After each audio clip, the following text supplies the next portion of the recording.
Bonjour à tous et merci de nous rejoindre à cette autre édition de Droit de réponse, votre émission de débat et de décryptage des faits d'actualité parus dans la presse tout au long de la semaine. Et puis justement, parlant de faits d'actualité sur le plan national, il y a notamment eu la marche du SDF, cette marche qui a longuement quand même été évoquée par les journaux camerounais, le SDF qui en quelques heures seulement est passé d'une autorisation à une interdiction.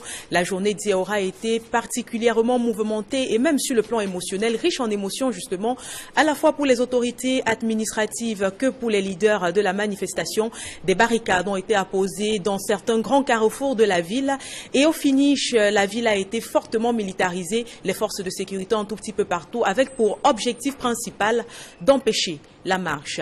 Et puis, autre sujet, autre actualité, cette fois-là, nous sommes à Yaoundé avec la sortie en début de semaine, de Maître Akeremouna, candidat à la présidentielle de 2018, sorti quand même au cours d'un point de presse qu'il a donné à son domicile à Yaoundé, point de presse au cours duquel il va notamment faire de grandes et de grosses révélations sur les présidentielles de 1992. On apprendra notamment que le SDF avait été vainqueur de ces élections-là, mais malheureusement, sous le plan de nombreuses manipulations, le président Biya sera finalement le vainqueur officiel. Et puis, on abordera aussi tout au long de cette édition de droit de réponse l'actualité internationale, notamment en faisant un tour sur ce qui se passe au Togo et bien sûr au Kenya où on pourrait dire qu'on assiste à de montées de violence. Voilà, mesdames et messieurs, le sommaire de cette édition de droit de réponse. Je vous propose à présent d'accueillir sur ce plateau quelqu'un qui fait partie des meubles. Il s'appelle Valon Dongo et il est justement chargé de la revue de la presse dans cette édition. Bienvenue Flavien. Bonjour Kédiara, bonjour à tous et bienvenue à nos invités. Alors vous êtes chargé de nous faire la revue des différentes actualités qui sont parues dans la presse cette semaine. Très bien, alors nous commençons par les sujets, puisqu'il y a deux et peut-être trois en tout cas pour cette édition de droit de réponse. Nous commençons par l'interdiction de la marche, ce que la presse a pu dire en résumé à propos de cette interdiction de la marche du Social-Démocratique Front à Douala. Le quotidien Le Jour fait savoir que le sous-préfet de Douala Premier reproche donc à Jean-Michel Nitieux le fait de n'avoir pas respecté l'objet initial de la manifestation. Pour le quotidien, l'initiateur de la marche avait donc d'autres visées, raison pour laquelle l'autorité administrative qui avait déjà autorisé la manifestation est revenu sur sa décision, cette fois à travers un communiqué pour émergence. Ce revirement des situations de l'autorité administrative a donné donc lieu à un bras de fer entre le Social-Démocratique Front et le sous-préfet de Douala Premier, précise donc émergence. Le journal fait savoir que la première décision était donc plutôt un fait inattendu, le fait d'avoir autorisé la marche du Social-Démocratique Front. Le quotidien Le Messager de se demander donc si le sous-préfet de Douala Premier a agi selon la loi ou alors sa propre volonté. Comme élément de réponse, le rédacteur de l'article souligne que Jean-Marie Tchakui n'a que exécuté l'ordre qui venait donc d'en haut.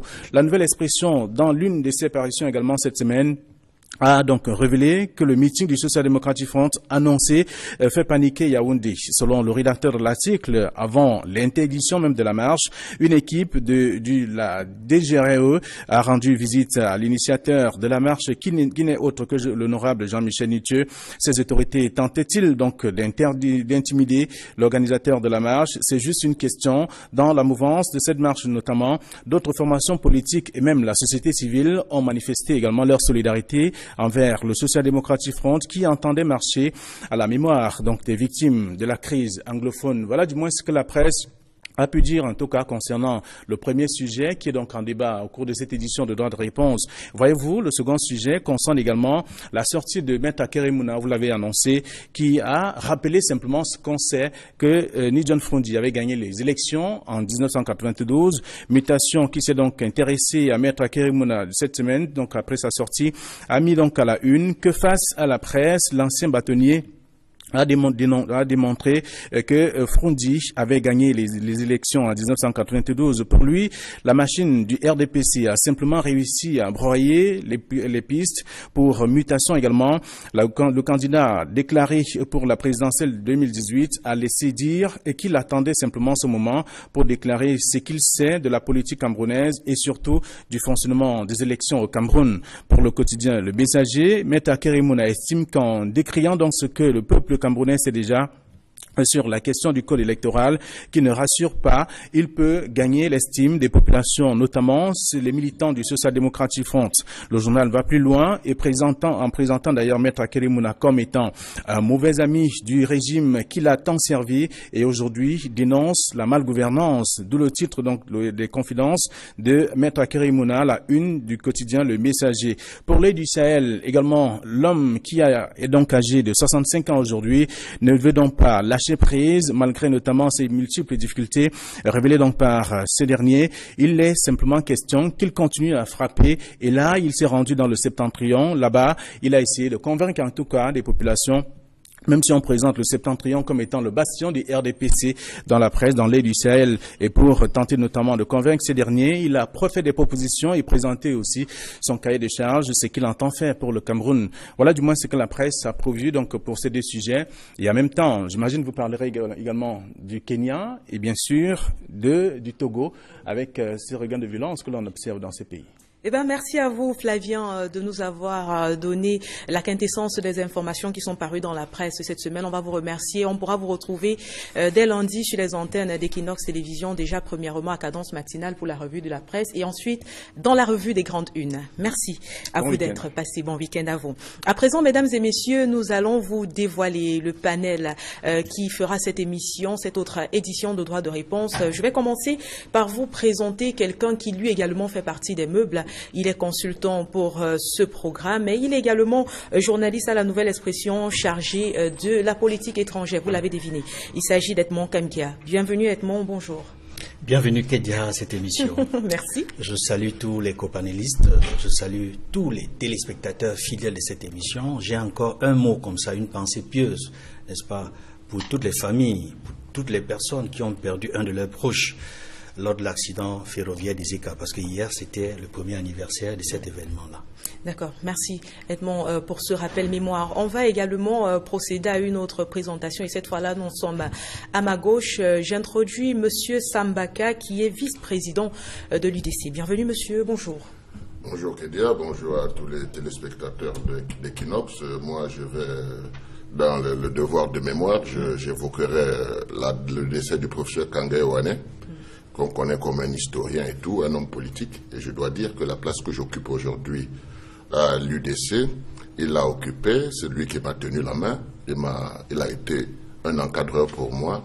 Et je pense qu'avec le professeur Kangé qui s'en va, il a fait des travaux avec le professeur Koumandou Batroua pour les devoirs de mémoire de notre pays, on en a besoin. Je pense qu'il y aura des successeurs. Merci également à vous pour cet autre rappel mémoire d'un autre genre. On va procéder, oui, je le répète, à la troisième présentation donc de cette édition. Je vous prie, mesdames et messieurs, d'accueillir Emmanuel Atangana, qui est rédacteur en chef adjoint de la CIA TV au Poste National. Il est également enseignant de journalisme. Bienvenue à vous, monsieur. Bonjour.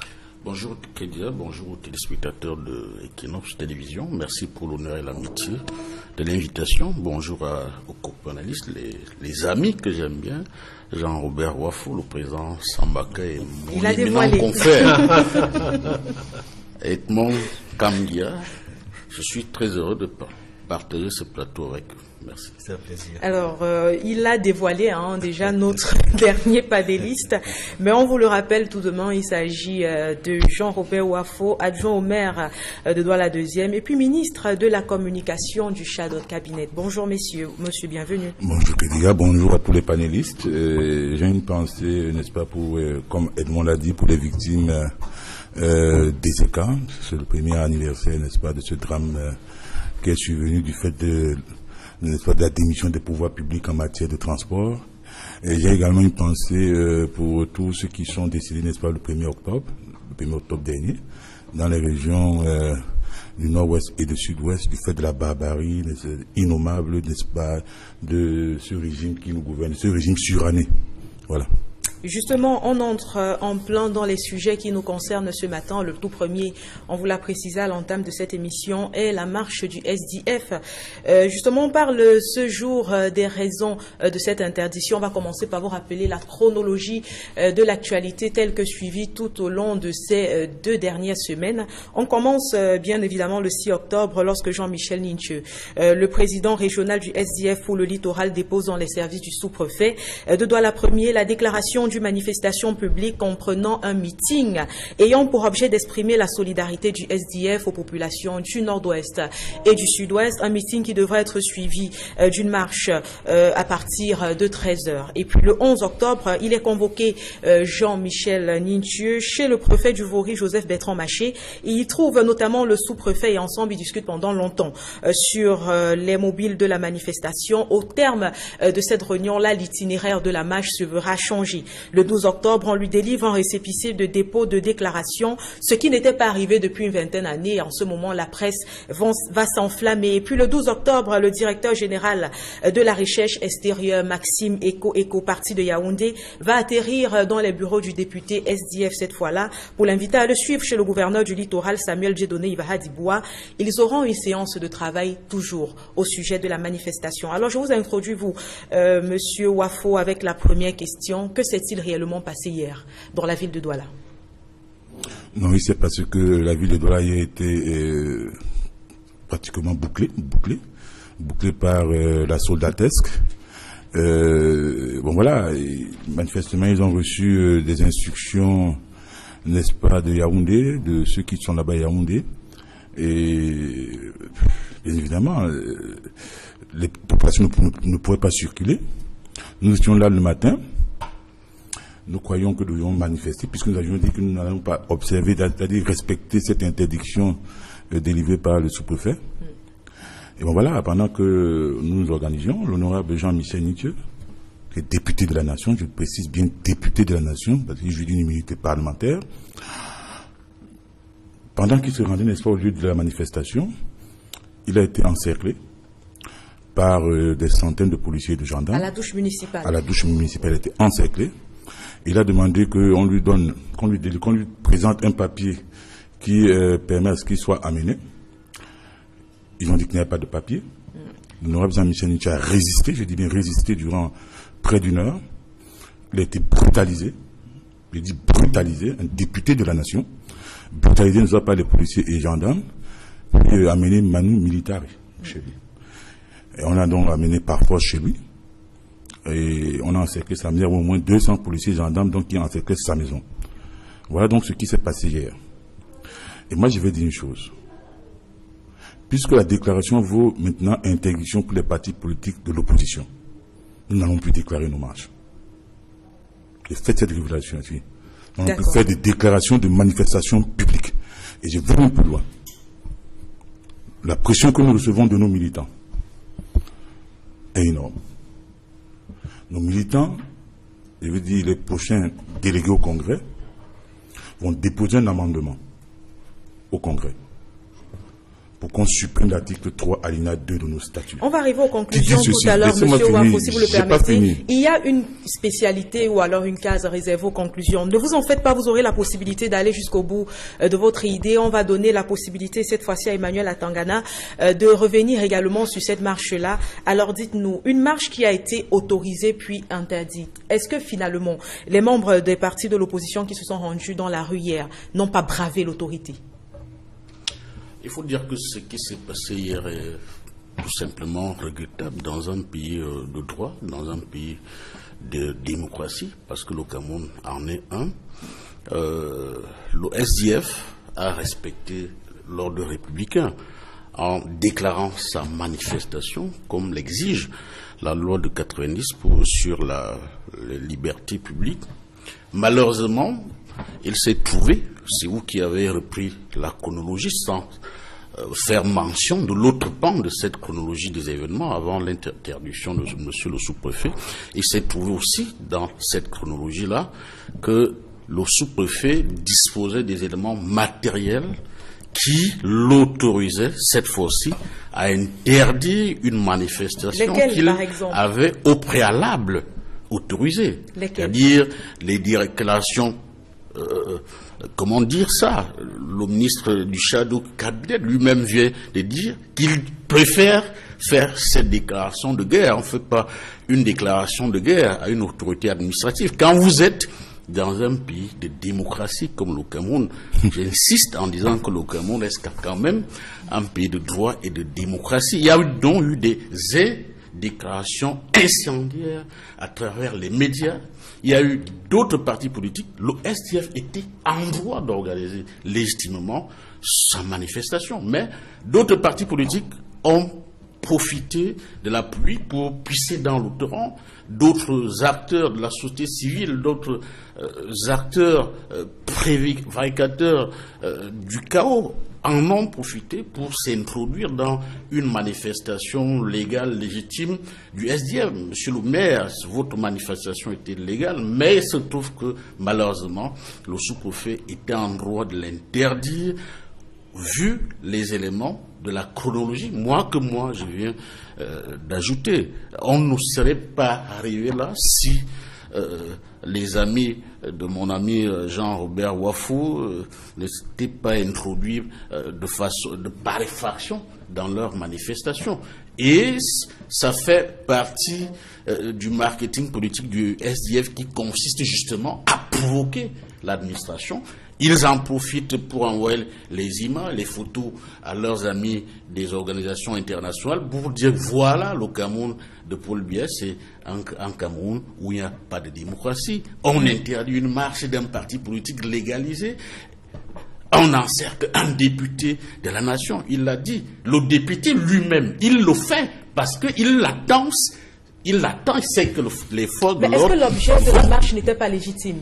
Je l'ai dit, l'objet de la marche était légitime, mais il se trouve que cet objet a été fourvoyé, dévoyé 2 jours avant la marche. Merci à vous. On va vous introduire, vous, à présent, Monsieur Sambaka. On a vu tout au long de cette semaine la participation de nombreux partis politiques de l'opposition, le CPP, l'UPC Manidem, le Manidem également, le PURS, qui se sont ralliés au mouvement de la marche et du meeting du SDF pour finalement montrer aux autorités peut-être qu'elles avaient, eux également, la possibilité de se greffer à ce mouvement, vu que c'est pas facile qu'on leur accorde une autorisation à manifester.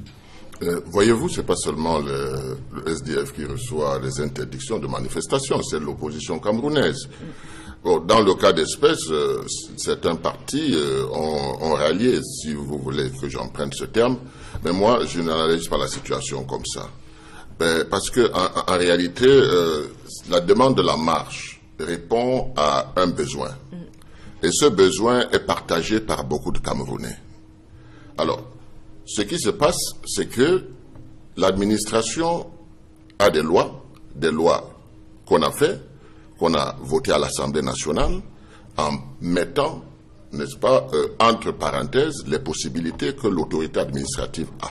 Donc ce sont essentiellement de la discrétion, c'est-à-dire si le sous-préfet veut interdire une manifestation, il peut inventer tout ce qu'il veut, parce que la décision est discrétionnaire. C'est ce qu'on constate. Mais enfin, quand on regarde ce qui s'est passé hier à Douala, la première question qu'on se pose, c'est que pourquoi est-ce qu'il n'y a pas eu manifestation? Parce que l'armada de soldats qu'il y avait à Douala hier pouvait permettre à n'importe qui de manifester pacifiquement et de ne pas avoir de débordement. Parce que ce qu'on a vu, qu'on a déployé hier à Douala, franchement, je ne vois pas comment est-ce que des gens pouvaient dériver. Selon vous, on a utilisé tout cet armada pour la mauvaise cause. Ils pouvaient tout simplement se contenter d'encadrer les marches. Bien sûr. Et c'est ce que je suis en train de dire. Je suis en train de dire que l'État a les moyens d'encadrer les marches. On l'a vu hier à Douala. C'est ce que moi je retiens de la journée d'hier. Donc, il me semble quand même difficile de penser que, avec les réseaux sociaux et avec tout ce que nous recevons, qu'on dise que parce que quelqu'un a écrit quelque chose dans les réseaux sociaux, que c'est ça qui justifie l'interdiction. Et est-ce qu'on a oublié que celui qui déclare a un cahier de charges? Il amène certaines personnes, je crois il y a 3 personnes, qui prennent sur eux que s'il y a un problème, ça les regarde et ils seront interpellés. Donc, ils signent ça. Ça veut dire, en d'autres termes, que quand on s'engage à faire une marche pacifique, un parti politique, il s'entoure de tous les moyens pour que ses militants puissent cadrer. Si une tierce personne vient s'infiltrer, il doit les remettre à la disposition des autorités. Bon, je ne pense pas que cela s'est déroulé comme ça. Moi, je parle parce que je vois un Cameroun démocratique avec des institutions qui fonctionnent. Je vois un Cameroun où, demain, les militants du RDPC ne vont pas se cacher avec leur uniforme parce que les autres Camerounais leur en voudront qu'eux, ils peuvent défiler comme ils veulent et les autres pas. Voilà là où moi, je situe mon propos. Donc, franchement, je pense qu'il y a eu une forte démonstration hier dans la journée, que des manifestations peuvent être encadrées. D'accord. Edmond Kamkia, vous allez nous dire, vous, le regard que vous posez sur sur le fort déploiement hier dans la capitale de forces de sécurité. On tient à rappeler tout de même que Jean-Michel Nintu a signé des engagements auprès de l'autorité administrative et qu'il y a eu plusieurs séances de travail entre-temps qui se sont déroulées entre lui et cette autorité-là. Tout était fait pour que la marche se passe dans des conditions de sécurité les plus simples. Oui. Ça me permet de revenir sur le contenu de la loi numéro 90/055 du 19 décembre 1990 portant régime des réunions et des manifestations publiques. Cette loi, au niveau de l'article 4, précise ce qui doit figurer, n'est-ce pas, dans la déclaration, c'est-à-dire le nom, le prénom, le domicile de l'organisateur, le but de la réunion, la date, le lieu, ainsi de suite, et l'itinéraire. Et le même article, dans un autre alinéa, précise que l'autorité administrative, qui peut être le chef du district ou le sous-préfet, dans le cas d'espèce, c'est le territoire compétent, c'est celui du sous-préfet, délivre immédiatement le récépissé. Et c'est ce qui s'est passé. On lui a délivré un récépissé.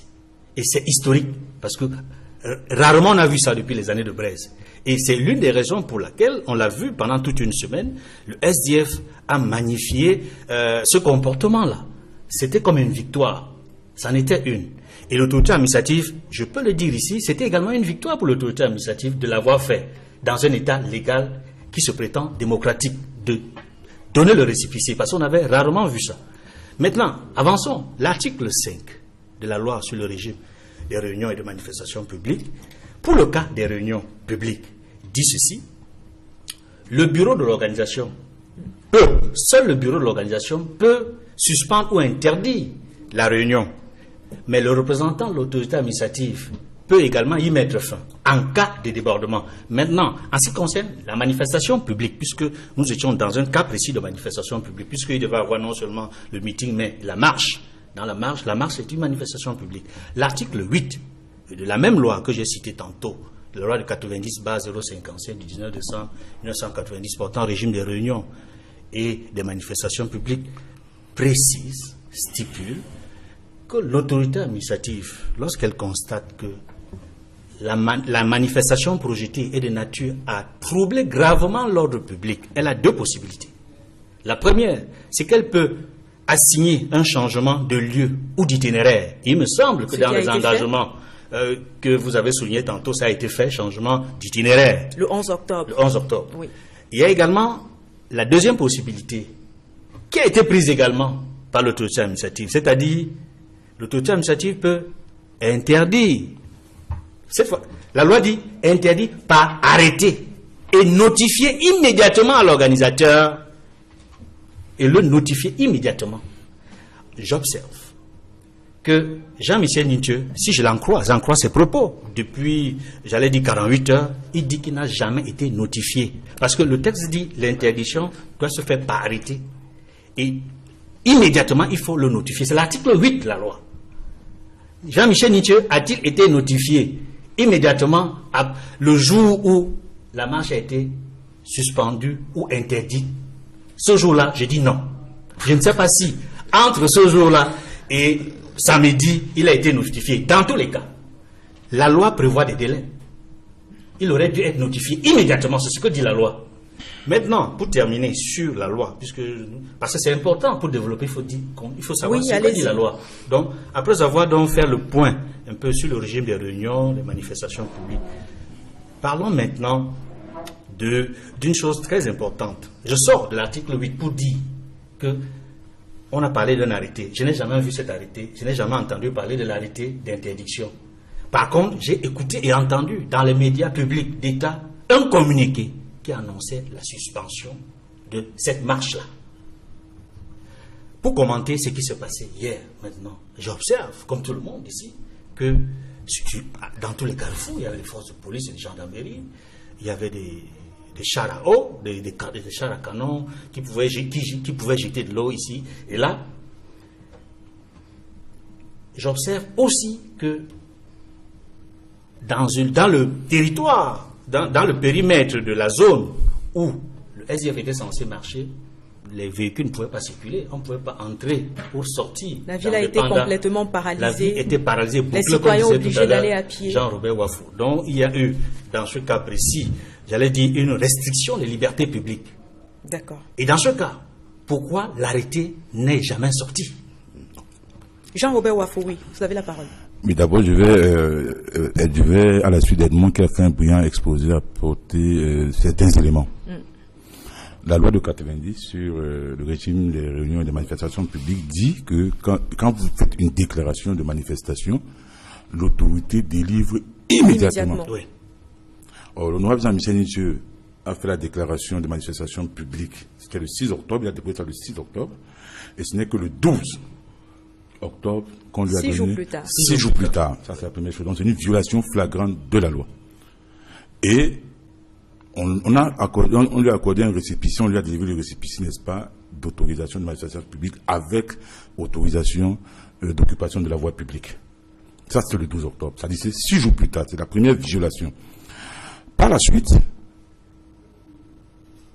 il y a eu des réunions, parce que quand on lui délivre ça, l'honorable Jean-Michel Nitieux, comme vous avez dit, il a pris des engagements écrits. Il n'était même pas obligé de le faire. Parce que la loi demande seulement que vous indiquez l'objet, vous mettez les noms de ceux qui vont, donc 3 noms, qui vont répondre au cas où. Et bon voilà, la date, le lieu, ça a été fait, mais immédiatement on n'a pas délai ces 6 jours après. Première chose. Deuxième chose, il y a eu des réunions. Il y a des réunions qui se sont tenues. Comme vous avez indiqué, le directeur général de la recherche extérieure est descendu dans les bureaux de l'honorable Jean-Michel Nitieux, et il lui a demandé qu'il remonte donc à Bonanjo pour tenir une réunion avec le gouverneur. Il n'était pas obligé. Mais il l'a fait pour montrer sa bonne foi. Et là-bas, il a encore pris des engagements devant le gouverneur. Il n'était pas obligé de le faire. Mais par souci, n'est-ce pas, de reste, donc par reste, pour montrer sa bonne foi et sa détermination républicaine, il a dit, ok, je le fais. Le matin, le vendredi, on apprend dans les réseaux sociaux qu'il y a un communiqué. On apprend qu'il y a un communiqué dans les réseaux sociaux. C'est impensable. C'est impensable. Qui interdit, et c'est lu dans le tam-tam, là où M. Emmanuel Atangana travaille, à la CRTV, aux 13h. C'est-à-dire qu'on lit carrément un communiqué aux 13h, depuis quand dans un pays, un communiqué vient effacer carrément un arrêté. Depuis quand? Mais est-ce que le SDF n'a pas poussé l'autorité à prendre cette décision-là? Comment ça? Bon, vous avez dit tantôt... En alliant à la marche d'autres partis politiques de l'opposition. Écoutez, quand le RDPC organise ses marches, par exemple, leur marche, leur meeting suivi d'une marche qui s'est tenue le 1er octobre, il y avait les partis de leur minorité présidentielle. Ces partis-là étaient là-bas. Pourquoi est-ce qu'on n'a pas interdit? Pourquoi? Et puis deux, l'administration écrite, ça ne se gère pas dans les réseaux sociaux. Si quelqu'un inscrit dans les réseaux sociaux que le président de la République est décédé, est-ce qu'on va organiser la passation de services parce qu'on a lu dans les réseaux sociaux que le président de la République est donc organisé? Est-ce qu'on va constater la vacance? Mais il faut qu'on apprenne à être au moins un peu sérieux. En réalité, il a été arrêté à Yaoundé. Il fallait interdire seulement. La preuve, c'est quoi? C'est que pour la première fois, on a vu le DGE descendre sur le terrain. Et même, je vais plus loin. Parce que, quand vous regardez ce qui s'est passé hier, qu'on a encerclé l'honorable Nitieux, on a pu capter la conversation entre un haut responsable ici et un autre à Yaoundé. Vous savez ce que celui de Yaoundé disait pendant que le responsable de Douala disait que non, ils ont entouré, on ne peut rien, il faut... Vous savez ce que le responsable de Yaoundé disait? Saccagez-les. Saccager-les. J'ai dit, je fais cette révélation. Qui dit saccager-les? Quand on dit saccager-les, ça veut dire quoi? Que même s'il faut tuer, il faut les tuer. Vous pourrez prouver ce que vous dites, je dis, je suis clair dans ce que je dis. Je ne pas, ils me regardent. Et ils se reconnaîtront. Vous avez compris? D'accord. C'est des gens pour qui j'ai du respect, mais malheureusement, je suis obligé donc de dire ce qui s'est passé. Et puis, il y avait des témoins. Bon. Monsieur Atangana, et je veux on vous relance. Attendez, je vais chuter. Je vais chuter. Je vais plus loin. Il faut rentrer à la chronologie pour que les téléspectateurs nous écoutent, parce que le droit de réponse est suivi même depuis. On a fait une chronologie. Donc, depuis l'extérieur, non, je vais repréciser une chose. Nous avions le 4 mars. Avant le 4 mars, nous avions déposé la première déclaration de manifestation, c'était pour un meeting qui devait se tenir le 4 mars dernier. L'autorité a refusé.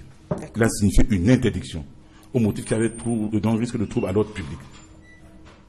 Le 1er octobre, une date sensible, alors que le RDPC n'a jamais organisé une manifestation le 1er octobre, la même autorité a donné le récépissé. D'abord, ils n'ont même pas donné, parce qu'ils n'étaient même pas au courant. Le RDPC a tenu un meeting suivi d'une marche à Bonanjo. J'étais sur ce plateau avec Edmond Kamgia. Et j'avais dit ici, sur ce plateau, que j'espère qu'ils vont se limiter au niveau de la maison du parti. Parce que s'ils vont dans la rue, l'honorable Nietzsche est clair, nous aussi nous allons organiser un meeting, toujours avec le même motif que le 4 mars, soutien à nos compatriotes anglophones. Quel est ce système de 2 poids 2 mesures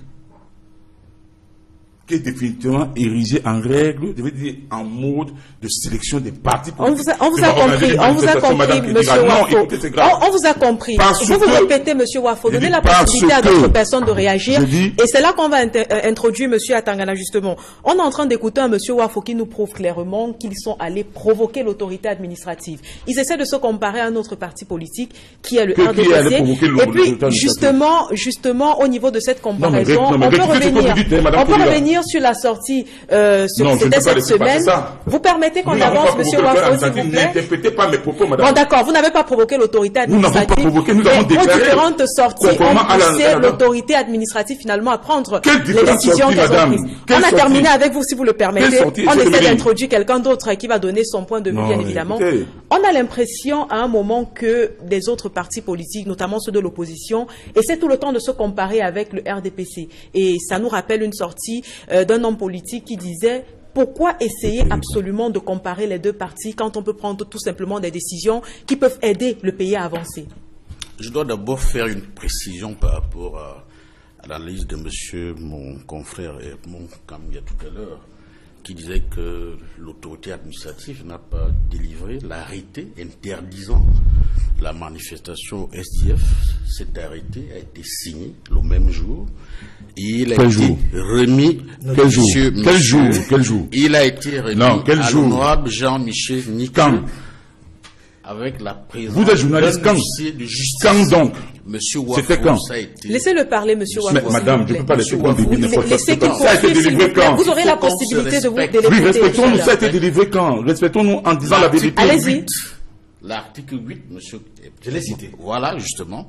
Il y a l'alinéa, je n'ai pas le texte devant moi, qui précise que l'autorité administrative délivre un arrêté d'interdiction. Il a délivré quand, monsieur Emmanuel? Oui, il l'a signé et il l'a remis devant un huissier de justice, pour justement, parce qu'on sait que avec la mauvaise foi caractéristique qui est la marque de fabrique parfois du SDF, l'honorable Nietzsche allait dire à la fin du monde, comme le dit son ministre du shadow cabinet, que l'autorité administrative n'a jamais... Est-ce que vous pouvez nous dire quand c'était? Monsieur Wafo, laissez-le poursuivre, s'il vous plaît. Lorsque vous parlez, personne ne vous interrompt, monsieur Wafo, laissez-le poursuivre. C'était vendredi. Oui, allez-y. Vendredi. Oui. À 12 heures de l'événement. La loi dit délivre immédiatement. C'est ce que dit la loi. La loi dit immédiatement. Laissez-le poursuivre, monsieur, s'il vous plaît. Après la déclaration. Est-ce qu'il faut à tout prix comparer le RDPC avec les autres partis politiques? Oui et non. Je réponds en normand, oui et non à la fois. Oui, parce que le RDPC est un parti politique, au même titre que les autres, qui sont légalisés, qui mènent des activités politiques. Le RDPC déclare officiellement aussi toutes ces manifestations, sauf que le RDPC ne peut pas facilement perturber, troubler l'ordre public. C'est pour ça que toutes les manifestations du RDPC... Vous convenez tout de même avec nous que le RDPC a un net avantage sur les autres partis. Non, je vous relance. Est-ce que le RDPC n'a pas un net avantage sur les autres partis politiques? Oui, nous vous écoutons. Nous vous écoutons, monsieur Atangana. Non, mais non, on ne peut pas comparer le RDPC avec les autres partis politiques. Le RDPC est un parti majoritaire, un parti présidentiel. Mon ami Jean-Robert Wafou tout à l'heure voulait me perturber en disant que les minorités parlementaires, non. C'est un parti présidentiel, c'est un parti du gouvernement, c'est un parti qui est au pouvoir. On ne peut pas le comparer avec les autres partis politiques. Mais qui joue quand même de beaucoup d'avantages sur la sphère politique. Non seulement sur le plan politique, sur le plan idéologique et sur le plan de la présence sur le terrain, sur le plan... D'accord, merci monsieur Atangana. Et on va relancer monsieur Sambaka sur la question également pour parler de ce revirement à 360 degrés. Si monsieur Waf me permet de poursuivre bien sûr ma question. Est-ce que finalement dans la sortie de ce sous-préfet, il n'y a pas des pressions externes? Certains ont parlé des pressions venues de Yaoundé. Est-ce que le trouble à l'ordre public était la seule raison de cette interdiction selon vous? Mais est-ce qu'il y avait trouble à l'ordre public? Je vous ai dit que c'est un pouvoir discrétionnaire. C'est un pouvoir discrétionnaire que l'administration utilise. Et puis à l'Assemblée nationale, il faut savoir que le RDPC a la majorité. Donc toutes ces lois qui sont faites, elles sont faites en prévision d'un certain nombre de choses. C'est la raison pour laquelle moi je ne vais pas parler à la place de M. Wafo, qui est directement concerné et qui connaît le sujet mieux que moi. Ce que moi je vois, c'est les impacts. Toute cette discrétion qu'on utilise, cette discrimination qu'on utilise, quel est l'impact auprès des populations et auprès de la cité. C'est à ce niveau que moi j'interviens pour dire d'abord que voilà, nous avons vu une levée de boucliers des chefs traditionnels, mais les gens se fâchent. Si vous regardez dans les réseaux sociaux aujourd'hui, vous allez constater que c'est le ping-pong et la tribalité et ceci et cela. Vous allez constater cela dans les réseaux sociaux. Ce qui veut dire qu'en d'autres termes, ça ne peut pas apporter que du bonheur. Ce qui est en train de se passer, cette discrimination qui se passe sur le terrain ne peut pas apporter que du bonheur. Et au jour d'aujourd'hui, nous nous retrouvons dans une situation où les chefs traditionnels entrent dans la danse. Mais on a toujours vu les chefs traditionnels entrer dans la danse. Ce que les gens oublient, c'est que les chefs traditionnels sont des auxiliaires de l'administration. Et que très souvent, parmi eux, il y a beaucoup que c'est l'administration qui a mis en place. Donc n'attendons pas qu'ils fassent un travail qui n'est pas le leur. Et je ne pense pas que quand ils se prononcent en politique, ça a une valeur, parce qu'ils sont supposés être neutres. Donc quand un chef traditionnel prend pour rédiger quelque chose, il faut bien qu'il tienne compte du fait que s'il est chef traditionnel, alors il est garant de tous ses enfants. Mais s'il le fait parce qu'il est auxiliaire de l'administration, et qu'un arrêté peut l'enlever, etc., ça pose aussi un problème. Moi, je le dis pourquoi? Parce que nous traversons une période difficile. Ceux qui ne voient pas que la période est difficile, évidemment, ce sont les gens que nous, à l'UDC, nous appelons les forces égoïstes de positionnement. D'accord. Ce sont des gens qui, leur intérêt, ils sont prêts à vendre père et mère pour leur intérêt personnel. Et c'est ainsi que vous verrez quelqu'un dire, il faut attaquer. Non. Nous ne sommes pas à l'ère où on doit attaquer. Nous sommes à l'ère du dialogue. Alors, on ne peut pas dire une chose et puis faire le contraire. Donc, si nous sommes dans l'ère du dialogue, nous devons aller au dialogue. Et nous ne devons pas faire de discrimination parce que nous avons des forces armées sous le soleil, sous la pluie, ils sont présents. Ils peuvent encadrer n'importe quelle marche dans ce pays. Surtout si cette marche a un cahier de charge et que cette marche est pour la démocratie. Moi, j'ai compris que c'était pour la démocratie, c'était pour venir en soutien au peuple du sud-ouest et du nord-ouest qui souffrent. Donc, en réalité, ça ne devait pas poser un problème quant à son objet. Maintenant, les renseignements que les autorités ont, moi, je ne peux pas parier sur cela. Parce que ça peut être des renseignements montés, ça peut être vrai, ça peut être faux. Mais dans tous les cas, est-ce que la marche pouvait se faire? Est-ce que le meeting pouvait se faire? Oui, compte tenu de ce qu'on a vu comme déploiement avec des tous forces. les autres partis politiques qui se sont greffés à la marche, ça pouvait toujours se faire selon vous? Sachez que, n'est-ce pas, c'est ce que j'appelle vraiment le dilatoire. C'est-à-dire que il y a un responsable. C'est le SDF qui a voulu faire sa marche. Il n'a pas consulté les autres partis. Monsieur Wafoye, là, nous voyons souvent, je n'ai pas été consulté. Vous comprenez? Mais si des partis politiques disent à leurs militants, ou des partis politiques s'engagent à une marche républicaine, qu'est-ce qu'il y a de mauvais dedans? C'est la même chose qui s'est passée quand le RDPC a organisé son meeting à la maison du parti, siège de nos institutions, à Bonanjo, avec une marche à Bonanjo. Moi, j'ai encore le souvenir. D'accord. Peut-être vous n'étiez pas encore né. Ah non, vous n'êtes pas sûr. J'ai le souvenir qu'en 90, ici à Douala, les étudiants de l'université s'habillaient en noir et marchaient sur les artères de Bonanjo, dans la discipline et l'ordre, avec un encadrement. Moi, j'ai rêvé que nous sommes en train de retourner à cette période de démocratie où les populations peuvent s'exprimer, puisque tout le monde se plaint que les élites ne font pas les relais, ce qu'on appelle les élites, forces égoïstes de positionnement, ne font pas le relais entre les populations et l'État. Donc les populations ont envie de s'exprimer. On ne peut pas interdire cela. Ce qu'on doit faire, c'est éviter les débordements. Permettez que je vous retire la parole pour la donner à Edmond, qui pourra nous donner les conclusions, ce qu'on doit retenir finalement de la journée d'hier. D'abord, je voudrais revenir sur l'article 8 de la loi. Et surtout, si vous permettez, les leçons qu'on doit en tirer. Oui, je vais l'évoquer, il n'y a pas de problème. Je vais revenir sur l'article 8 de la loi sur le régime des réunions et des manifestations publiques, dont parlait tout à l'heure mon ami Emmanuel Atangana.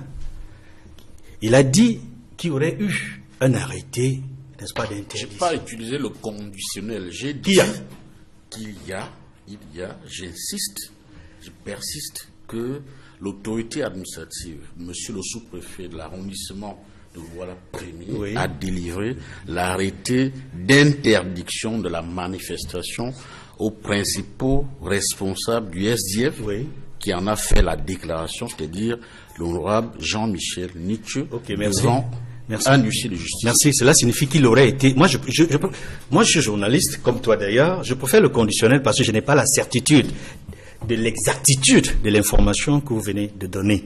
Parce que je me suis également renseigné à diverses sources. Pour dire... Je vais répondre après, s'il te plaît. Pour dire que dans le passé, et pas plus tard qu'en mars dernier, on a vu comment l'honorable Nietzsche, sa marche qu'il avait programmée, avait été interdite, avait été refusée par le sous-préfet, n'est-ce pas, de Douala 5e à l'époque, qui est aujourd'hui sous-préfet de Douala 1er. Et j'observe que dans le cas du mois de mars, l'honorable Nietzsche a fait preuve de son esprit républicain et a attaqué la mesure en justice.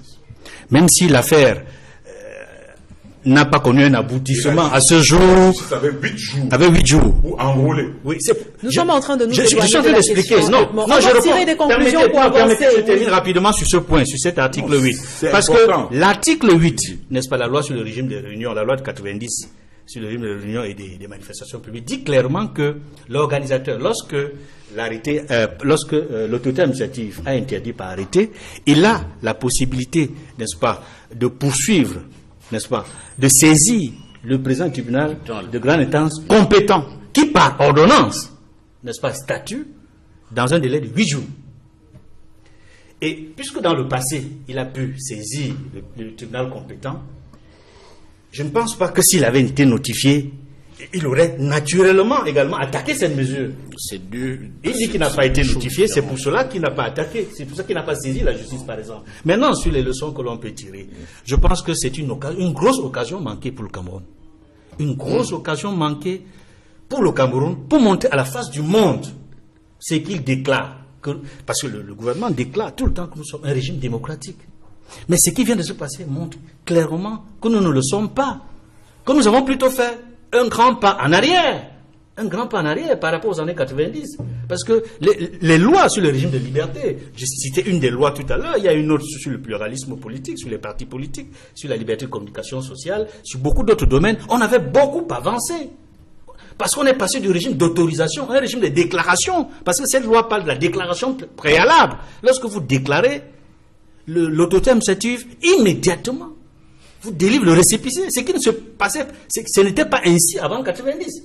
On a beaucoup évolué. Mais maintenant, on se rend compte que lorsque un parti politique ou une association déclare, mais il n'a aucune chance. Il n'a aucune chance que ce meeting ou que cette marche sera effectivement organisée. Parce qu'il suffit, comme on l'a vu encore, de mettre en relief le risque de débordement ou la menace de troubles graves à l'ordre public pour que l'événement ne se déroule pas. On va passer, si vous permettez, messieurs, au deuxième sujet finalement de cette journée. Il y a une programmation qu'il faut respecter, s'il vous plaît. Bon, d'accord, monsieur Wafo, allez-y, donnez-nous finalement les leçons à tirer. Allez-y. Chacun ses conclusions, voilà. En peu de temps. D'abord, première chose, c'est quoi? C'est que il a dit que le parti État est le parti. Donnez vos conclusions à vous, s'il vous plaît. Laissez ce qu'il a dit. Je vous en prie. Oui, allez-y avec vos conclusions à vous. Contrairement à ce que M. Emmanuel Atangana a dit, la seule idéologie du RDPC, c'est la prédation de la fortune publique. Parce que en 35 ans de règne, je suis désolé, en 35 ans de règne, vous avez détourné un montant égal ou supérieur au PIB national. Et c'est prouvé. Autre chose. Je vous en prie. Je vais apporter une précision. Monsieur Wasso, si vous continuez de vous éloigner, on va vous retirer la parole. Je me rapproche là maintenant. Allez-y. Je vais un peu essayer de recadrer ce qui a été dit par rapport à l'article 8 là. L'honorable ministre a reçu, pas un arrêté, une décision. C'est une décision d'interdiction le 19, donc la veille, vendredi à 17h. C'est-à-dire qu'on est dans un pays où on fait dans le fétichisme administratif. C'est-à-dire quand on décide d'interdire, on fait d'abord un communiqué pour interdire, ensuite c'est l'arrêté qui vient. C'est-à-dire que moins de 24 heures avant. Ça, c'est le fétichisme administratif. Non, je dis, et c'est même illégal. C'est illégal. Donc, je suis d'accord avec... Merci, M. Wafo. Nous avons compris vos conclusions. Maintenant, les leçons à tirer. Vous aviez du temps pour donner vos leçons. Vous ne l'avez pas fait. On va passer au prochain sujet.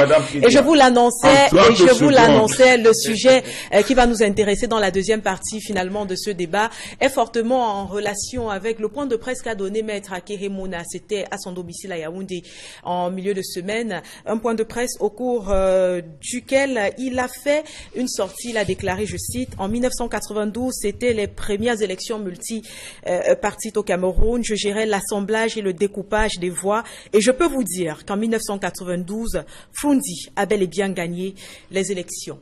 C'est ce qu'a déclaré Maître Akeremouna. Et tout de suite dans la presse, l'information a été reprise. Ça a provoqué un véritable tollé.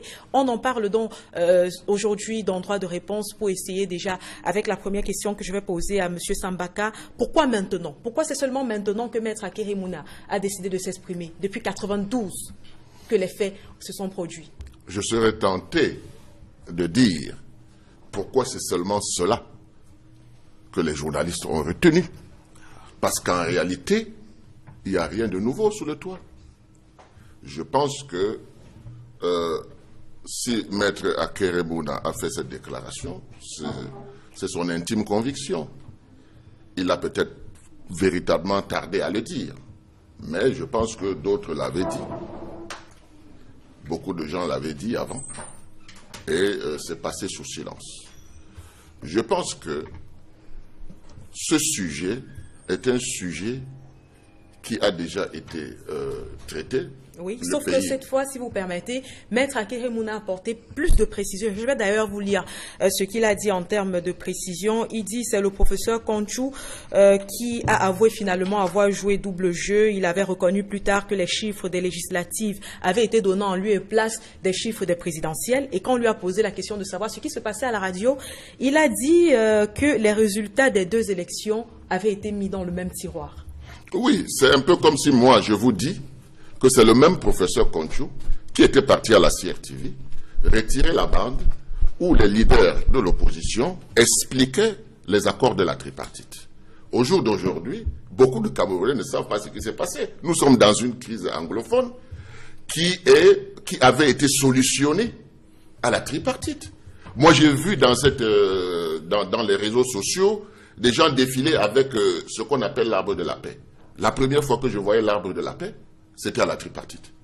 quand Mme Kecha remettait l'arbre de la paix au président Adamou Damdouer, parce que des solutions avaient été trouvées à la tripartite. Et aujourd'hui, ça nous rattrape parce qu'elles n'ont pas été respectées. Donc, il y a beaucoup de choses qui vont ressortir. C'est la raison pour laquelle je salue la mémoire du professeur Kangué Ouané tout à l'heure, parce que nous avons le devoir d'écrire notre histoire, d'écrire la vraie histoire du Cameroun. Et quand on écrira cette vraie histoire, vous allez vous rendre compte que chaque administrateur ou chaque personne qui serait en position de pouvoir, qui va fauter, qui va tricher, il aura peur de le faire parce que ça va rester dans les mémoires de ce pays. Or, notre histoire n'est pas encore écrite. Notre histoire n'est pas enseignée.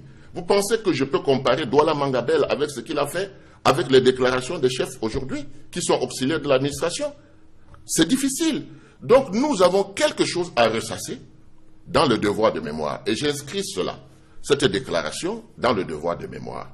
Et je ne pense pas que ça peut avoir un impact particulier aujourd'hui, mais il est nécessaire de savoir que nous sortons de quelque part pour arriver là où nous sommes aujourd'hui et que beaucoup de choses auraient pu être évitées si, ma foi, nous avions pris le bon chemin.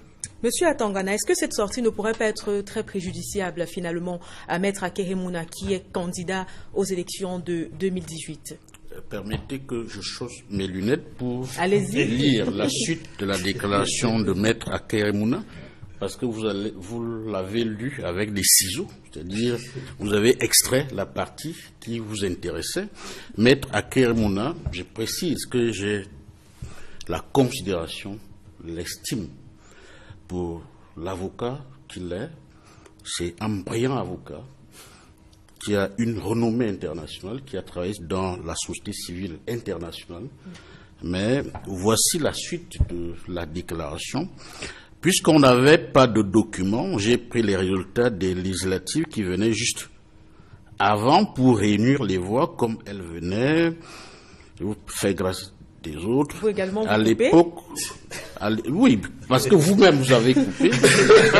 On a commencé à annoncer tous les résultats à la radio et l'État a pris de panique, a décidé de commencer à annoncer les voix. J'ai donc affecté quelqu'un qui note les voix du parti, le RDPC. Au bout de 2 heures, il est venu me voir, me disant qu'il y avait quelque chose de bizarre. Il m'a dit, les chiffres qu'on donne à la radio ne sont les mêmes que celles des législatives. Oui. Voilà. Madame, un brillant avocat, je viens de vous dire, qui a la prétention de présider au destin du Cameroun, qui parle sans preuve. Il dit qu'il n'a aucun document. On n'avait pas de document. Pourquoi faire foi à la déclaration d'un homme politique qui cherchait certainement à avoir des voix dans la partie anglophone du Cameroun, dans la perspective de la présidentielle de 2018? Il n'a pas de document. Le jeune gars, c'est son expression, qui vient lui dire que la radio est en train d'annoncer des résultats qui sont certainement ceux des législatives. Ce jeune gars, il a quelle qualité, il a quelle fonction? Mais le professeur, quand tu reconnais... Écoutez, ce jeune gars, il a quelle fonction dans la structure qui gère, qui organise la présidentielle de 92? Monsieur Atangana, le professeur Conchou reconnaît. Le professeur Conchou reconnaît que les chiffres qui sont donnés à la radio sont ceux des législatives. Non. Le professeur Conchou n'a jamais dit. J'ai dit au grand jamais. Les bandes sont encore là.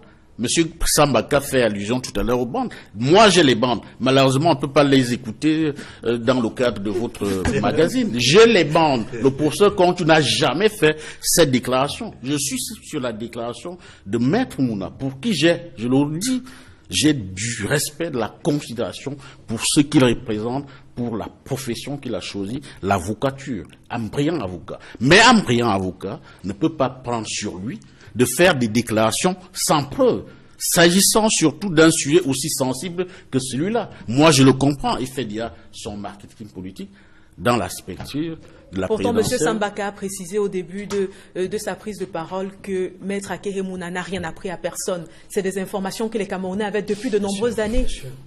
Quel Camerounais? Le Camerounais lambda. Maître Sambaka, je rappelle pour la gouverne de Maître Sambaka, son parti et son champion à l'époque, 92, avait eu 107 000 voix, 411. en valeur absolue, en valeur relative, 3,6%. Le président Poulbi avait eu 1 185 466 voix en valeur absolue. Et en valeur relative, 39,99%. Foundi avait eu 1 066 000 voix.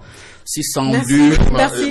Monsieur Atangana. Oui, allez-y, 30 secondes. Soit 36% en valeur relative. Allez-y, voilà les je peux même être d'accord avec vous. Pour la mémoire. Pour la mémoire, il faut que l'histoire soit la vraie histoire. C'est ce que j'ai dit tout à l'heure. Pour la mémoire, c'est intéressant. Mais ce que je voudrais dire à mon ami Atangana, c'est que Paul Biya a eu 50 millions de voix. Le bilan de son action, c'est quoi? Quand on regarde depuis ce temps, 35 ans au gouvernement, vous comprenez? Il a battu tous les records. Son record ne sera plus jamais dans la vie. Vous comprenez? Personne ne pourra plus battre ce record parce que nous entrons en démocratie. 35 ans. Nous entrons en démocratie. En 2008, il y a eu prorogation. Il y a eu, on a en 2008 décidé qu'on lève le verrou de la limitation des mandats. On nous a dit à l'époque que c'était pour faire un nombre de réalisations. Nous, c'est passé. Par force, mais c'est passé. Donc, M. Paul Biya et le RDPC ont eu toute la latitude de redresser ce pays et de donner le droit au bonheur aux Camerounais. Ça n'a pas été fait. Et puis on entend encore. Des gens se levaient, marcher partout, interdire aux autres de marcher, et quand ils finissent de marcher, soutien à Paul Biya pour qu'il se représente. Permettez-moi de dire que moi, je ne peux pas donner ce conseil à Paul Biya. Paul Biya a fait ce qu'il pouvait. Il a eu les gloires, il a eu tout ce que quelqu'un peut avoir dans un pays. Et si aujourd'hui, j'ai un conseil à donner, c'est d'organiser une transition.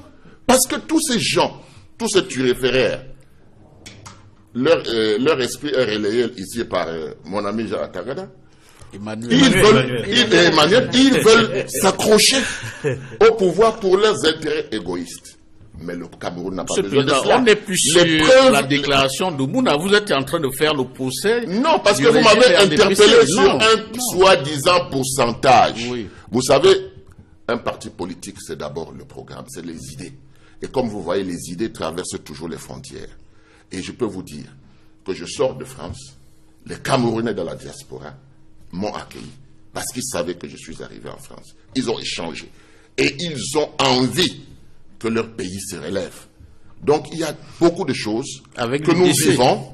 Et si vous me donnez le pourcentage, je peux vous dire qu'à Douala premier où je me présente, j'ai jamais gagné les élections. Merci, monsieur. Il y a eu beaucoup de trucages. Monsieur Sambaka, merci. Vous avez eu vos 30 secondes pour revenir justement sur ce que monsieur Atangana dit. Oui, on vous écoute, Edmond. Oui, sur la question de la déclaration faite par Maître Akeremona, l'ancien bâtonnier qui est candidat à l'élection présidentielle.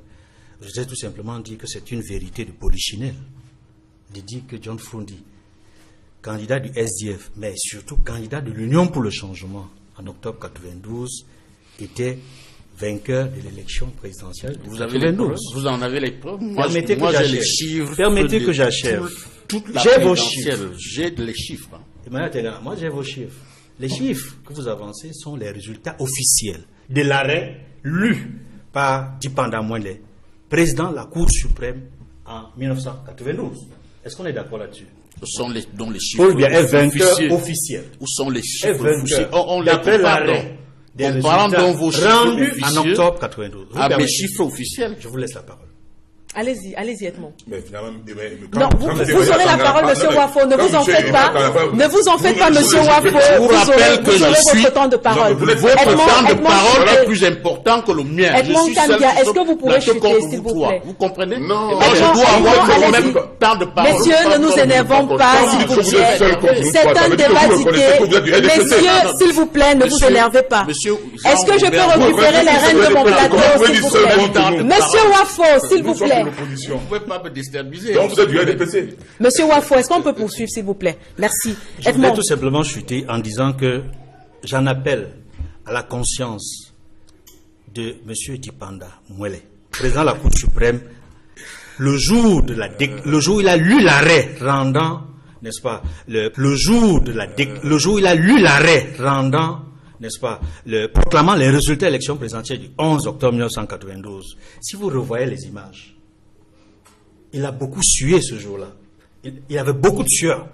Il a lu, c'est-à-dire qu'une kyrielle d'irrégularité, une kyrielle d'illégalité, pour citer un peu le président de la Cour suprême du Kenya, qui a annulé l'élection présidentielle au Kenya. Parce que Dipanamo aurait également pu, sur la base des irrégularités, annuler cette élection présidentielle. Mais il a choisi de dire que Paul Biya est le vainqueur de cette élection. J'espère que dans sa conscience, parce que je sais qu'il sait quelle est la vérité, qu'un jour peut-être, il va dire dans ses mémoires la vérité. Parce que lui seul, j'ai dit lui seul, c'est la vérité. Il a donné des résultats qui annonce Paul Biya vainqueur, mais lui seul, c'est la vérité dans sa conscience. Edmond. C'est tout ce que je peux dire. On va avec vous, monsieur Emmanuel Wafo. Non, vous permettez, s'il vous plaît, que monsieur Wafo puisse donner finalement son point de vue. Et moi, je lui pose la question de savoir, en 1992, on parlait déjà de manipulation dans les élections. Est-ce que vous pensez qu'entre 92 et aujourd'hui, les choses ont beaucoup changé? La réponse est dans le sourire des copanélistes. on assiste aujourd'hui à un recul trentenaire. Mais oui, quand on n'arrive même pas à organiser les manifestations, vous voulez quoi? Parlons donc des résultats. Mais M. Dipanamo a déjà écrit, il a dit, on n'aime pas attendre ses mémoires. Il a dit qu'il y a eu une irrégularité au cours de cette élection de 92. Il a tout dit. Il a listé les irrégularités. Et après, bon, malheureusement, il n'a pas eu un courage républicain de dire, comme le président de la Cour suprême du Kenya pour dire, on va et tout. Mais il aurait pu le dire. Oui. Mais on ne nous a pas montré, n'est-ce pas, le dispositif de sécurité qu'il y avait dans la salle. Dans la salle. Oui. Peut-être qu'en lisant, il y avait des armes pointées sur lui. Mais oui. De toute façon, c'est comment la 5e colonne fonctionne à Yaoundé. Ça, c'est clair. Et quand je parle de la 5e colonne, je sais de quoi je parle. C'est elle qui s'est manifestée ici hier. À Douala. C'est pour ça que je n'en veux pas aux autorités administratives de la ville de Douala. Non. Ils ont fait de bonne foi en délivrant l'autorisation.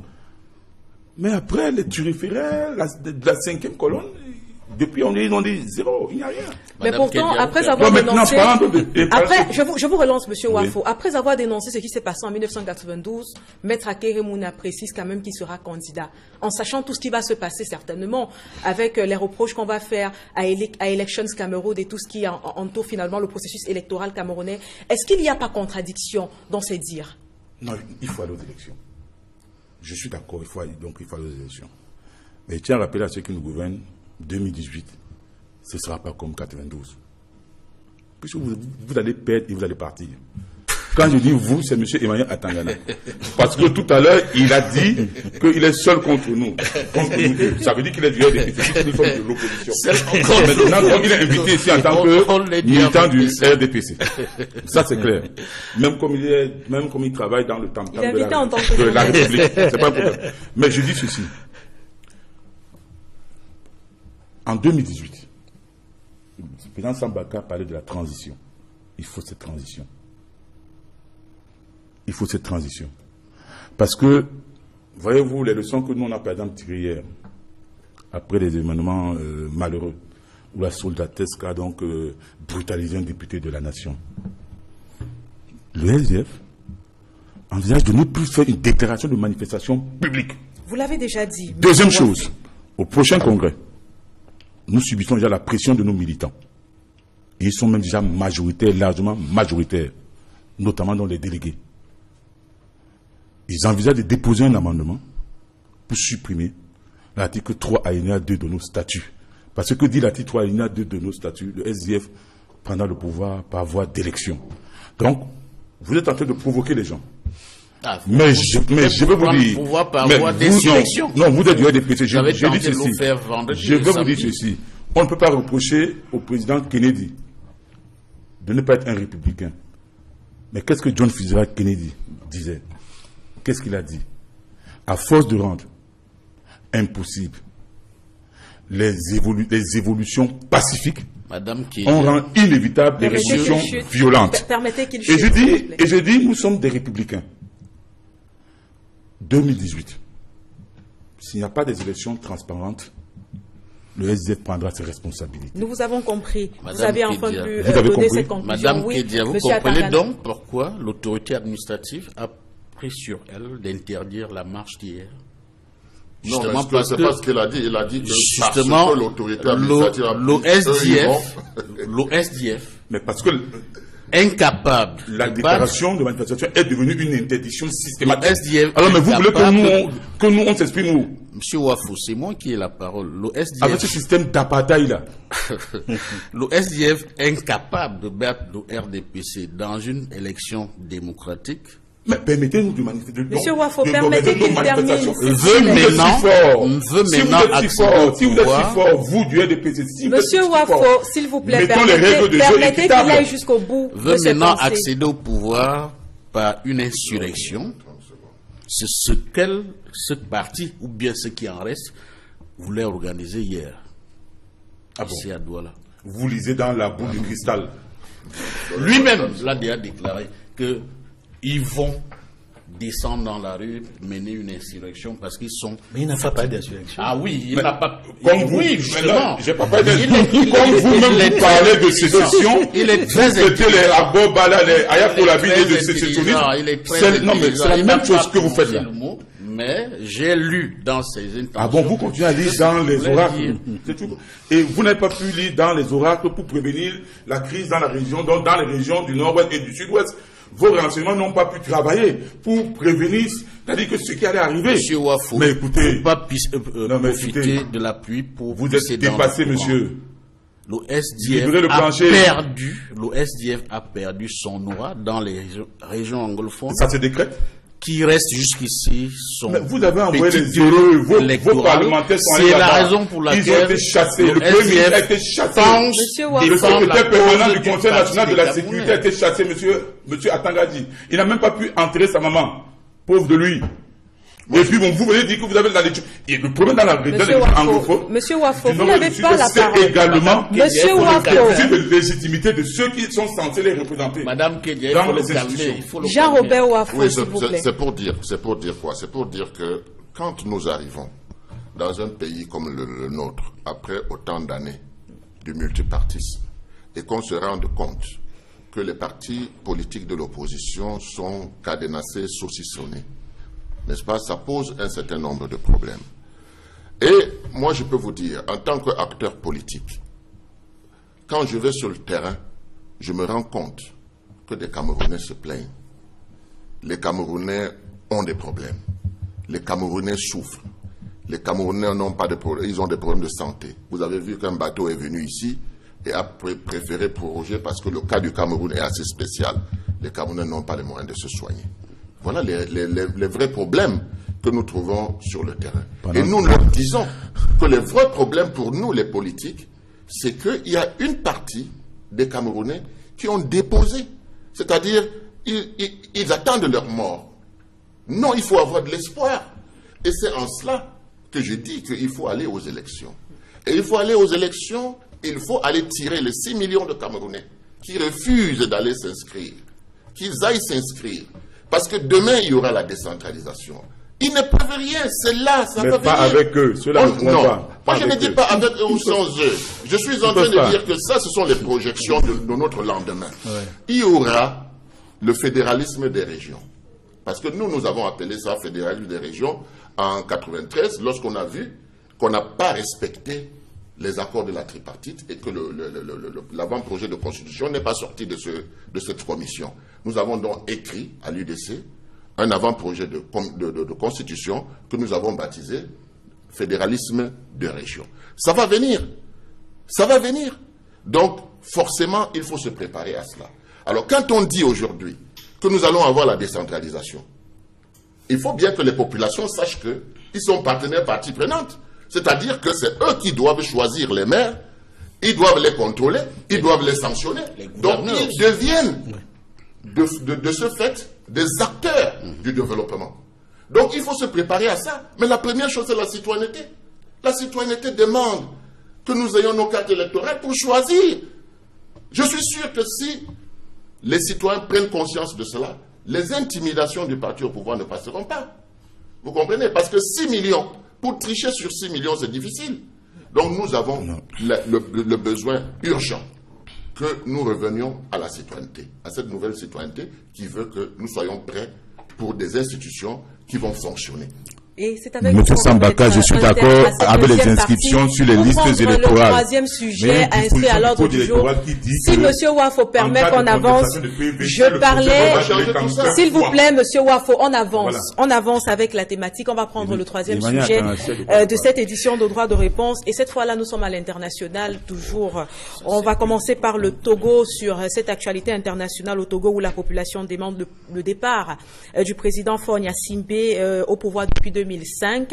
Il y a eu cette semaine des affrontements violents entre les forces de l'ordre et les manifestants qui ont érigé des barricades de fortune tout au long finalement dans le quartier, tout au long du quartier Abbé, un quartier proche de Lomé, un quartier défavorisé également. Je vous parlais donc des barricades de fortune qui ont été faites de briques et de pneus enflammés.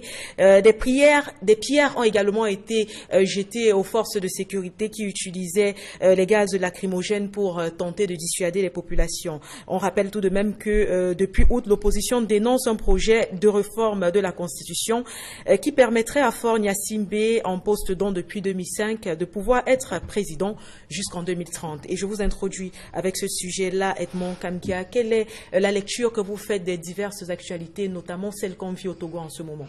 D'abord, il faut regretter le fait qu'il y ait des affrontements violents et meurtriers cette semaine qui s'est achevé au Togo. Il y a eu plusieurs morts entre des jeunes et des forces de police qui empêchaient, n'est-ce pas, ces jeunes-là de tenir leurs manifestations. Parce que visiblement, les manifestations avaient été interdites à Lomé et dans d'autres localités, mais les populations sont sorties comme un seul homme pour dire non, nous ne pouvons plus continuer à laisser Faure Gnassingbé nous gouverner de cette façon-là.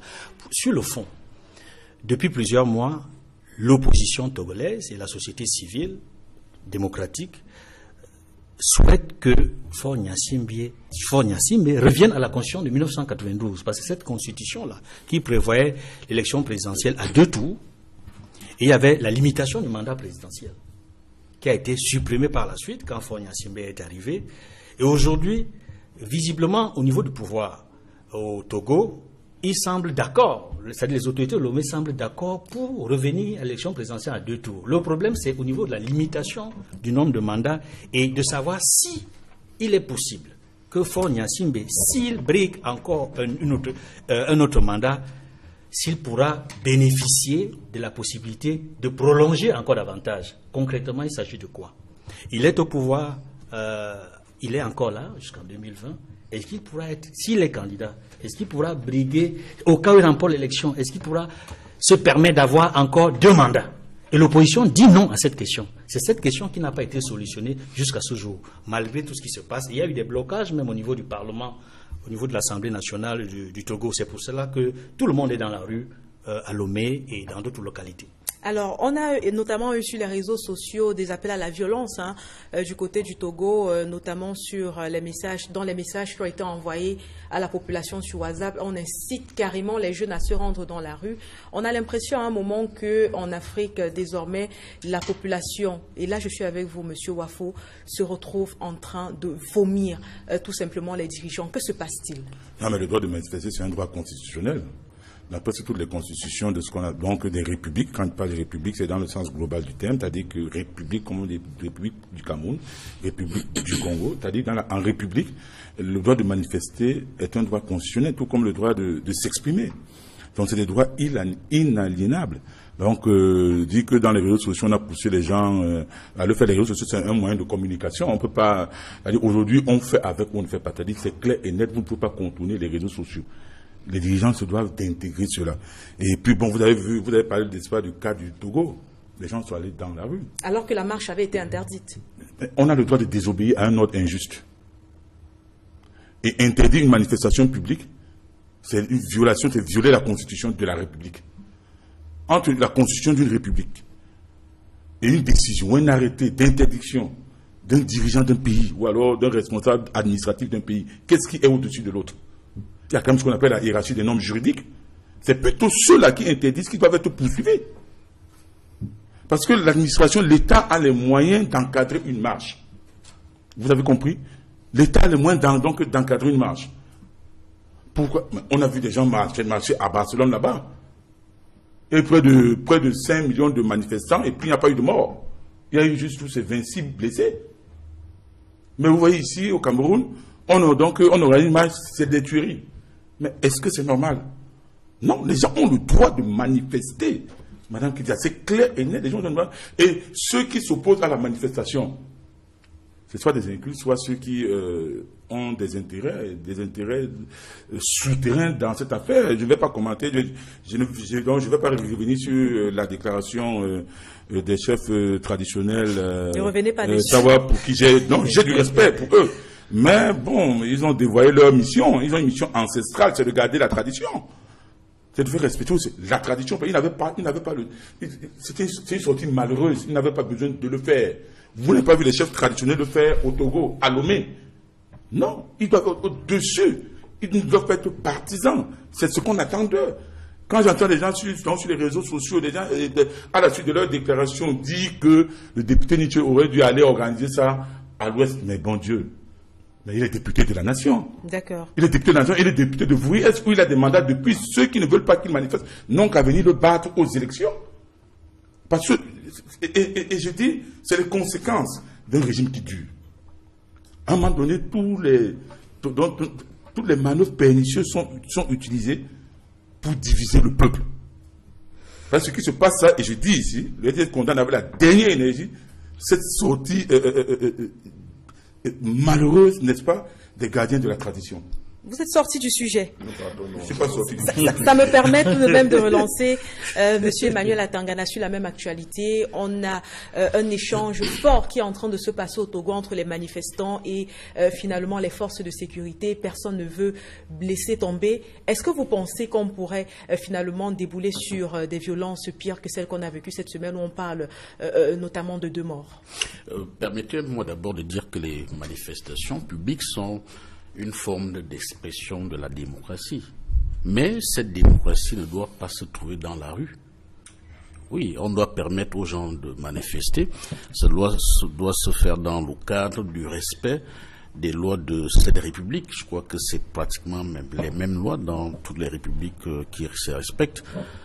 Maintenant, comme les manifestations publiques sont une expression de la démocratie, le peuple qui est en train de manifester à Lomé, la capitale, et dans les villes environnantes au Togo, a le pouvoir démocratique, qui est le pouvoir, cette souveraineté que lui confère cette démocratie, de choisir librement ses dirigeants. Au cours d'une élection transparente, libre, ce peuple peut faire partir le président actuel. On n'a pas forcément de temps de mort pour demander à un président de ne pas se présenter pour un prochain mandat. Moi, je trouve ça antidémocratique. D'accord. Monsieur Sam Baka, on a l'impression qu'il y a un nouveau mouvement qui est en train de souffler carrément sur toute l'Afrique, le Kenya, le Togo, le Cameroun. Que se passe-t-il? Je vous repose à vous la même question que celle que j'ai posée à monsieur Wafo. On a l'impression que la population africaine est en train de vomir ses dirigeants. Non, la population africaine est en train de prendre conscience de leurs droits et de leurs devoirs. C'est comme ça qu'il faut prendre cette chose. Et il faut savoir qu'en politique, il y a des cycles. Nous avons eu des cycles. Nous sommes arrivés au cycle de 90, là, où il y a eu le vent de l'Est, etc., etc. Nous arrivons à un autre cycle. Parce qu'en réalité, on avait pensé qu'on avait posé les bases d'une démocratie véritable. Mais tout de suite, on a vu comment est-ce que les chefs d'État ont commencé à faire sauter les verrous de limitation de mandat. Oui. Donc, certains ont eu la chance de passer, d'autres pas. Bon, maintenant, quand on passe, c'est parce qu'on a quelque chose à offrir. Mais quand on se rend compte, après des années, qu'il n'y a rien à offrir, on se pose la question de savoir que ce monsieur-là, c'est un mandat de plus pour faire quoi? Est-ce que ce n'est pas un mandat de trop? C'est la même question que ce qui se pose au Togo, où là-bas c'est plus grave parce que c'est le fils qui a succédé au père. Vous savez comment les gens prennent ces choses-là. Ça ne veut pas dire que les fils ne peuvent pas succéder au père. Mais quand c'est dans la joie, l'allégresse et dans le bonheur des populations, cela se comprend aisément. Donc c'est pour ça qu'il y a des royaumes qui fonctionnent.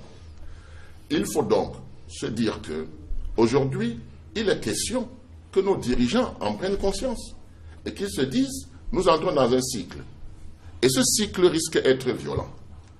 Plus violent qu'avant parce que pendant ce temps, nous avons déversé des universitaires qui ont eu leur diplôme, on ne les compte plus.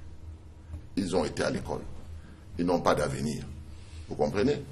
Et on leur dit, vous savez, on ne peut pas faire la décentralisation parce que les communes n'ont pas suffisamment de personnel qualifié pour le faire. 21 ans après, 22 ans après. Tout ça, vous croyez que quelqu'un qui a été à l'école ne réfléchit pas et se dit, mais ces gens-là, ils me prennent pour qui? Vous croyez qu'en 20 ans, on ne peut pas former les gens dans les communes? Vous pensez qu'en 20 ans, on ne peut pas sortir du personnel de l'administration pour les reverser dans les communes dans le cadre de la décentralisation et de la régionalisation? Donc, il y a une volonté manifeste de ne pas faire. D'où est né donc ces forces égoïstes de positionnement qui parfois même incitent les gens à aller dans la rue, qui parfois même incitent l'armée à descendre. Ce n'est pas le rôle de l'armée. Vous voyez? Donc, nous vivons une transition.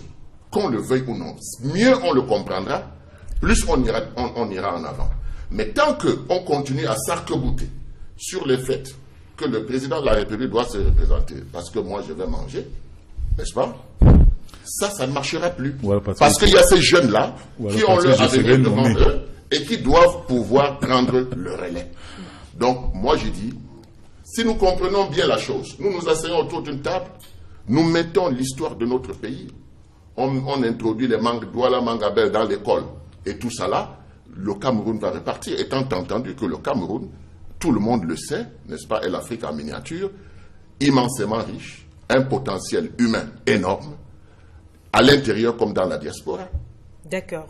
La dernière actualité, c'est celle du Kenya où Raila Odinga, qui avait déjà annoncé son retrait de l'élection du 26 octobre, a répété cette semaine qu'il n'y aura pas d'élection la semaine prochaine, en priant toutefois ses partisans de ne pas verser dans la violence. Alors on est dans un autre pays, Edmond, un pays dans lequel on a quand même un membre du parti de l'opposition qui est d'accord pour qu'on soit contre les idées et finalement d'Ouro Kenyatta, à condition toutefois de rester dans des revendications saines. Est-ce que ce n'est pas un exemple à tirer pour, si on veut l'appliquer bien sûr au cas du Cameroun et à tous les autres pays d'Afrique qui sont dans un mouvement de revendication? Bien sûr que cela peut être interprété comme un exemple. Mais comparaison n'étant pas raison, restons dans le cas du Kenya pour dire que la Cour suprême a joué un rôle fondamental là-bas en annulant les élections à cause de nombreuses illégalités, de nombreuses irrégularités et en amenant la commission électorale à prendre conscience du vrai rôle qui lui est dévolu dans la transmission des résultats, parce que tout est parti de là. Et notamment au niveau des fichiers, il y a eu du piratage au niveau des fichiers électoraux. Et tout ça n'était pas de nature à conduire à un bon processus électoral. Aujourd'hui, on a même un membre de la commission électorale qui a démissionné parce qu'il estimait que les autres ne comprenaient pas la nécessité de faire bouger les choses par rapport à la décision qui avait été prise par la Cour suprême. Aujourd'hui, Raila Odinga dit qu'il n'est pas candidat et que rien ne pourrait se passer comme on le pense. Moi, je pense qu'aujourd'hui, bon, il est dans son rôle, hein, c'est un leader de l'opposition, notamment de la coalition de l'opposition, il est dans son rôle. Il faut seulement espérer qu'il n'y aura pas de nouveau un cycle de violence au Kenya, parce que ce qu'on redoute le plus, c'est le cycle de violence qui conduit à de nombreux morts, comme on en a connu il y a une dizaine d'années là-bas au Kenya. Aujourd'hui, il est probablement déjà remplacé par un autre candidat de l'opposition, celui qui vient juste après lui, par rapport à cette élection présidentielle. Est-ce que tout va se passer comme il se doit, de manière à ce qu'on ait des élections transparentes qui soient acceptées par tous? C'est une des questions que je me pose. Est-ce que la commission électorale a déjà fait sa mue? Parce qu'aujourd'hui, le grand défi, c'est dans le comportement des acteurs au niveau de la commission électorale. Pourquoi on assiste à des élections démocratiques et transparentes là-bas au Kenya? Et qu'in fine, parce que c'est la Cour suprême encore qui devra intervenir à la fin, est-ce que dans son intervention à la fin, elle va dire les résultats, proclamer que... probablement, parce que tel que les choses sont parties, le président sortant est sur le point de remporter le scrutin si Raila Odinga n'est pas candidat. Ça, il faut le dire. Une occasion peut-être manquée pour Raila Odinga. Je vous relance Jean-Robert Wafo. Uhuru Kenyatta a refusé de connaître encore les violences dans son pays. Il a déclaré qu'il n'y aura pas de violence. D'ailleurs, il est lui également, en même temps que Raila Odinga, en train d'inciter ses partisans à ne pas verser dans ce genre d'action. Est-ce que vous pensez, je vous la repose, la question que j'ai posée finalement à Edmond, mais à laquelle il n'a pas voulu répondre, est-ce que vous pensez que ce n'est pas une attitude, vous en tant que parti politique de l'opposition aujourd'hui, qu'il faudra adopter, c'est-à-dire éviter de faire du forcing pour éviter de débouler sur des violences? Non mais écoutez, on ne peut pas prendre la position de Raila Odinga comme un aveu d'impuissance. Ce n'est pas un aveu d'impuissance, c'est un retrait tactique et stratégique. Il sait qu'il y aura violence. Donc maintenant, en déclarant son retrait tout en appelant ses partisans à être calmes, il rejette la responsabilité de cette violence qui sera inévitable à Raila Odinga. Ça, c'est cette lecture que moi je fais. Il le sait, il sait qu'il y aura violence. Ses partisans n'ont pas resté comme ça. Mais il les appelle à la retenue. Il leur dit, ne descendez pas dans la rue, ne soyez pas violents. Il n'est pas le directeur. C'est vrai qu'il est le leader de son parti, mais il n'est pas le directeur de conscience de tous les militants pris individuellement. Il sait que c'est un retrait tactique et stratégique. Mais comme on a des dirigeants africains qui sont frappés par l'ivresse du pouvoir, est-ce qu'ils vont faire cette lecture-là? De toutes les façons, Uhuru Kenyatta est face à ses responsabilités. D'accord. Je pense malheureusement pas qu'on va pouvoir donner la possibilité à tout le monde de s'exprimer, mais peut-être que vous pourrez dire quelque chose également. Non, vous aurez tous les deux chacun la possibilité de dire quelque chose. On commence par vous, M. Atangana. Soyez le plus bref possible parce qu'on est en train de s'acheminer vers la fin de l'émission. Non, il faut seulement prier qu'il n'y ait pas de violence. Le 26 octobre prochain, date de la prochaine présidentielle qui a été annulée, et souhaiter que les pays africains se dotent d'institutions fortes en matière de gestion des élections. Merci. Monsieur Sambala, dernier mot pour la fin. Comme le Cameroun, je dirais que... Moi, de cette habitude-là, quand il y a un problème, on essaie de chercher la racine du mal. Quand on a trouvé la racine du mal, on s'assied autour d'une table, on trouve les règles du jeu, on avance parce que l'Afrique est en train de se cheminer vers, n'est-ce pas, une copie de la colonisation. Or, nous sommes entre nous, il ne s'agit pas de colonisation, il s'agit de s'asseoir, de définir les règles du jeu, de les respecter, et je pense qu'on va s'éloigner de tous ces conflits qu'on trouve en Afrique. Les institutions fortes, pas des institutions où l'administrateur a la possibilité de faire des interprétations comme il veut. Quand on va arriver à tout cela, et les Camerounais sont intelligents, quand on va arriver à tous ces points-là, vous allez voir que tout va rouler. Le Cameroun retrouvera sa place au niveau de l'Afrique, le Cameroun sera le dorsal de l'Afrique et le Cameroun va propulser cette Afrique que tout le monde attend. Merci messieurs d'avoir répondu présent à notre invitation pour droit de réponse de ce dimanche. C'est avec vous d'ailleurs qu'on va mettre un terme à cette autre édition en se donnant rendez-vous la semaine prochaine, même jour, même heure, s'il plaît à Dieu.